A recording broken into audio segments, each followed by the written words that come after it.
Okay, so as you've heard Nicole speak before, with our roles, we are actually involved in the School Improvement Group as well. And we are very fortunate to have our leading teacher, Hung Trang, who is very into literacy, so that's helped our school already in our journey. With our School Improvement Group, we were fortunate enough, and thanks to Anne Hewlett, our principal, to actually have 3 learning leaders at our school, which has made a great difference, I think, because we can meet regularly. We represent right across the school. We have Leah, who represents the Prep to 2 area, I represent the 3 to 4 area, and Nicole represents the 5-6s. So we meet with Anne and Hung every Thursday to discuss our learning leader professional readings and any feedback that we've got from our own departments. We reflect on how our learning can be integrated into our teaching and any questions that may have come up from the research or that we've learnt from our coming to listen to John Munro, etc. This time, the time is also used to plan for our professional learning plan meetings. As learning leaders, we've observed each other's lessons. So rather than just going straight in and modelling, we actually went, and we were very fortunate we had that time, to go in and watch each lesson before we presented it to our staff, our own teams. I think that's been really powerful. We were able to debrief and fine-tune our modelling so that they were getting a really good example when we did go in.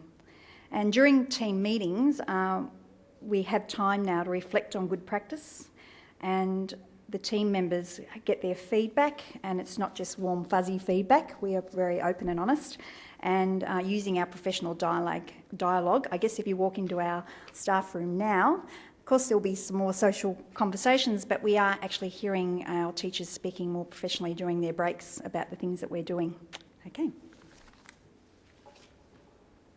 So where do we start? And you know, this was going back to selecting our focus in literacy. Well, basically we sort of looked at data, you know, and that's why we chose literacy, linking in with what Patrick Griffin had to say.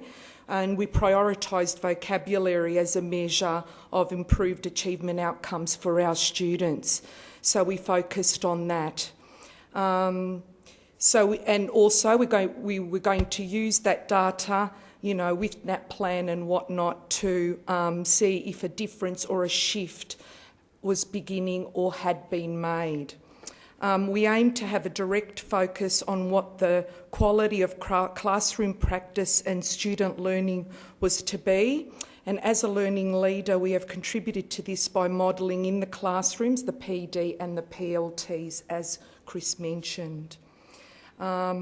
We began by giving a whole staff introductory HRLTP spiel, you know, so that they were all you know, familiar with it, and a lot of it they had been doing. They could relate to it in the classroom. And then this led into our focus on vocabulary, and we did another PD on that, and we've been following it up in our PLTs when we've had P to 6 professional learning PDs. And, you know, which provided for feedback. So not only in our teams, but also as a whole staff. And as a result, there has been a shift in the school because we've been building on our focus of explicit teaching and our promotion of reflective thinking in our students and in ourselves.